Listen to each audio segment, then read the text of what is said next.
you finally treat yourself to a single luxury item, a high-end designer leather wallet. It feels like a small reward for months of hard work. In reality, this one object carries the potential to rewrite your monthly budget. The presence of that wallet creates a psychological vacuum. You place it on your desk, next to your plastic keys and your older phone case, and suddenly those functional items look tattered. They feel inadequate because they no longer match the quality of the new arrival. Sociologists call this the Diderot Effect. It is a documented psychological upgrade trap where a single departure purchase disrupts our environment, forcing us to buy more just to restore a sense of order. Once you accept a higher standard for one possession, you trigger a chain reaction. To maintain a cohesive identity, you feel compelled to upgrade every surrounding object, regardless of whether you can actually afford the new baseline. In 1765, Denis Diderot lived a scholarly life in a room filled with functional clutter. That changed when he was gifted a luxurious scarlet robe. Acquiring a high-status item triggers the brain's reward system. The striatum delivers a massive dopamine hit, creating a period of intense euphoria that temporarily blinds us to the long-term cost of the object. As the high fades, Diderot noticed a problem. His old wooden desk and straw chair looked shameful next to his elegant scarlet silk. The mismatch created a psychological tension, a form of cognitive dissonance, that made his previously comfortable home feel like a failure. To ease that mental discomfort, Diderot systematically replaced his belongings. He bought Damascus rugs, expensive sculptures, and leather chairs to match the robe's prestige. By the time his surroundings were unified, he was buried in debt. The robe had become a psychological hostage-taker. It demanded a total overhaul of Diderot's reality, proving that we don't always own our things.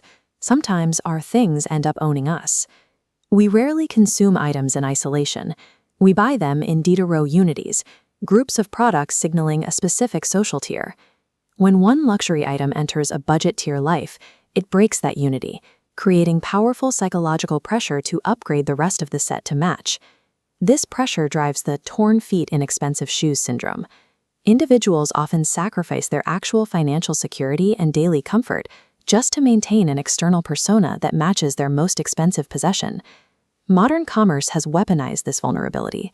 One-click purchasing and targeted algorithms remove the cooling-off period that once allowed us to question the necessity of an upgrade before the money left our accounts. We find ourselves trapped in an expensive performance. We accumulate debt to sustain a specific image, moving the finish line of financial independence further away with every matching purchase we make. Eventually, the updated environment becomes the new normal. The excitement disappears, leaving only the monthly payments and the quiet anxiety of a bank account that never seems to grow. This is the hedonic treadmill. Humans biologically adapt to new luxuries with incredible speed. As this chart shows, every purchase creates a happiness spike that inevitably decays to zero. While our happiness remains flat, our cumulative debt continues to climb. We run faster to stay in the same emotional place, draining our financial life force. Treating consumption as a path to fulfillment is a mathematical impossibility. It creates an accelerating cycle of desire that guarantees financial exhaustion without ever delivering lasting satisfaction. Breaking this cycle requires a deliberate strategy to counteract the biological urge for consistency. One effective defense is the one-in, one-out rule. By requiring yourself to donate or sell an old item before a new one enters your home, you cap your inventory and force yourself to value your possessions as tools rather than a growing collection. Another powerful tool is strategic downgrading. This involves intentionally keeping a visible part of your life humble, like driving an older car, to break the matching trap. When your anchor items are modest, the pressure to upgrade everything around them vanishes.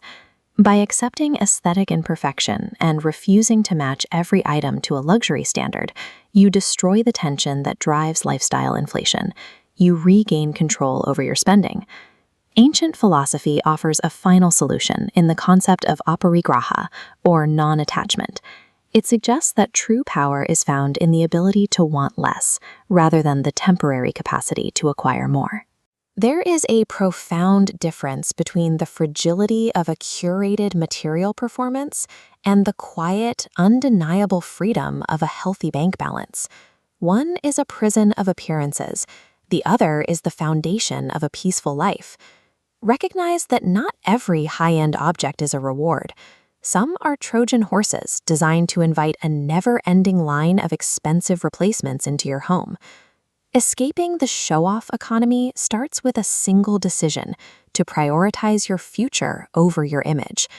Type "real" in the comments to signal your opt-out, and subscribe to join a community focused on building a lifestyle that values freedom over consumption.